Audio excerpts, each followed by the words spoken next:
সিলেট ভ্রমণে গিয়ে হোটেল পেলাম না। প্রায় ১ ঘন্টা খোঁজাখুঁজির পর একটা হোটেল পেলাম। হোটেলটা একদম ঠান্ডা আর ছিমছাম ছিল। রিসিপশনিস্ট বলল ১৩৫ নম্বর রুম খালি আছে, চাইলে থাকতে পারেন। সস্তায় রুম পেয়ে মনে মনে খুশিই ছিলাম। ব্যাগেজ রেখে ওয়াশরুমে গেলাম একটু ফ্রেশ হওয়ার জন্য।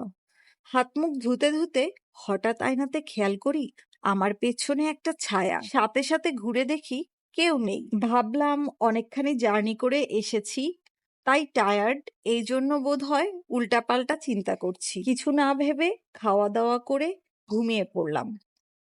রাতে হঠাৎ দেখি দরজা একা একাই খুলে যাচ্ছে। সকালে বের হয়ে রিসিপশনে চাবি দেওয়ার সময় সব ঘটনা বললাম।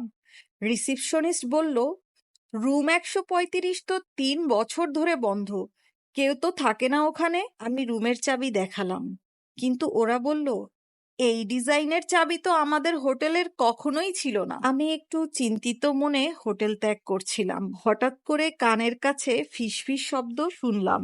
বড় বাচ্চা বেঁচে গেলে আজকে।